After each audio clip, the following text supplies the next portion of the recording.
This is the bridge that couldn't stop wobbling, and it happened because of one thing: resonance. From opera singers shattering glass to catastrophic engineering fails, resonance is one of the most powerful, misunderstood and regularly exam-tested ideas in A-level physics. By the end of this session, you'll understand what resonance really is, how to spot it in questions, and how to write about it like a top-grade A-level physicist. So hit that like button, subscribe if you haven't already, and let's master resonance together. Hi, I'm Andy from Grade Up Physics, and today's masterclass is all about resonance. Now, this fits into the oscillations topic in the A-level syllabus, and what we're going to have a look at today is how we can actually identify resonance questions and answer them really successfully. Now, before we get going, let's just have a look at a few little key definitions. These kind of crop up all the time. We need to understand them before we start answering resonance questions. So we talk about two types of oscillator. We have a free oscillator. This is one that is able to freely oscillate with no forces acting upon it. So kind of think pendulum, that sort of thing. And a forced oscillator, this is one where you've got something that's sort of periodically pushing or driving that naturally oscillating object. So again, see my little picture in the bottom there. You've got a person being pushed on the swing. The person on the swing is our free oscillator, but they're being driven by that person who is pushing them. Now, resonance is when we find that the driving frequency, so the frequency at which our driver is pushing that oscillator, is equal to the natural frequency of that free oscillator. And when that happens, we get maximum energy transfer from driver to driven. And so what we then observe is we observe really large amplitude oscillations. So with those things in mind, let's just have a look at some examples of the sorts of questions that we might see. Now, firstly, it's really important that we can actually spot these questions. Physics is known for its applications. They always try and hide the physics within an application, and that application can be quite obscure sometimes. So when you're looking for resonance questions, look for key things like oscillators, looking for large amplitudes, or perhaps even a loud sound, or then maybe you've got two objects interacting in some ways. And I'm going to show you a few examples of some of those applications here. So when you're answering questions on resonance, key thing is firstly identify the driver, identify the driven. So the driver is the thing applying the periodic force, the driven is the thing that would naturally oscillate without that periodic force. We then need to make sure that we're stating that that driver is causing forced oscillations in the driven oscillator.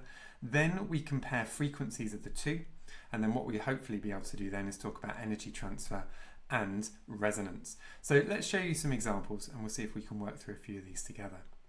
So classic examples. So the Millennium Bridge obviously opened in the millennium in the 2000s. You might have walked across it before. St Paul's there in the background. It's a rather beautiful place, but it had loads of issues when it opened. On the day that it opened, people walked across the bridge and suddenly the bridge started swaying massively, and this was actually a resonant effect.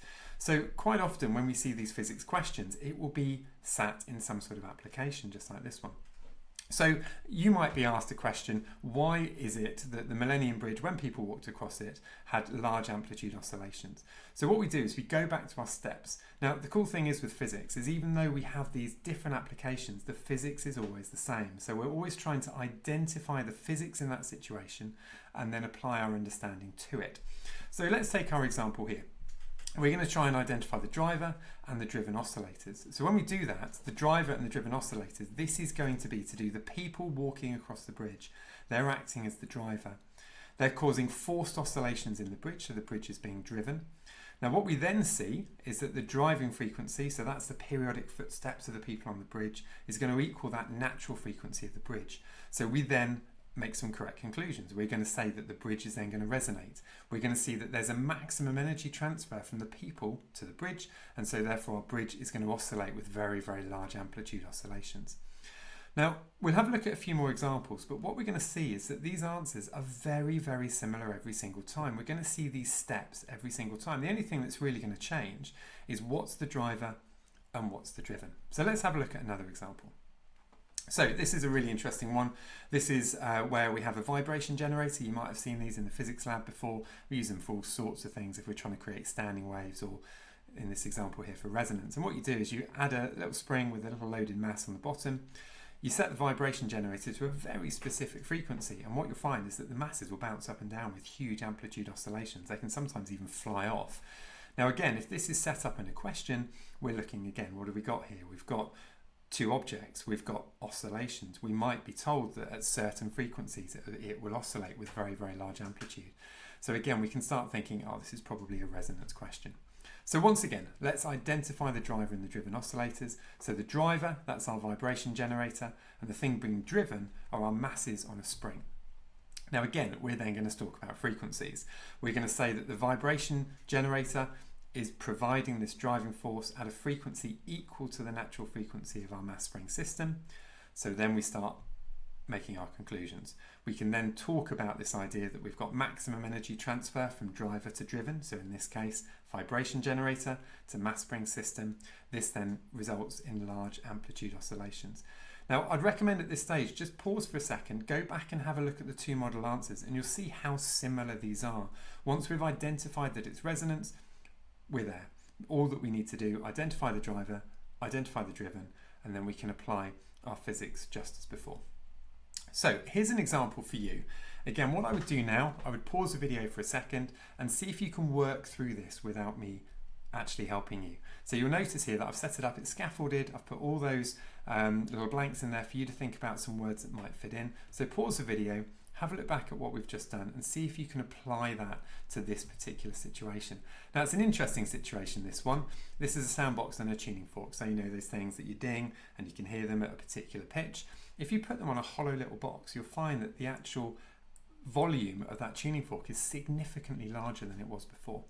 So pause for a second, have a go, see if you can work through this.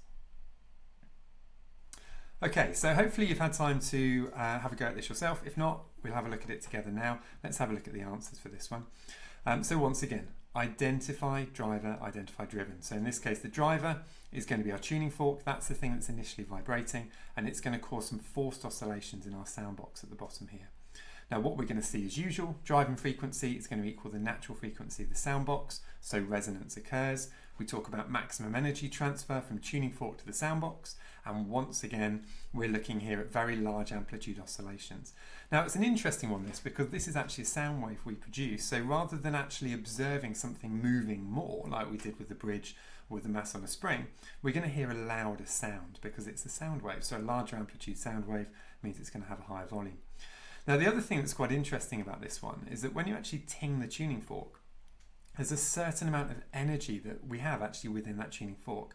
Now we find that when we put that tuning fork onto the box, because it's a more efficient transfer of energy, that fixed amount of energy gets transferred at a faster rate. So there is a bit of a payoff here with this example. What you'll find is that even though using the sound box you get a louder sound, you'll actually hear it for a shorter period of time. If you just ding that tuning fork on the table, put it by your ear, it'd be quieter, but you'd actually hear it for a longer period of time.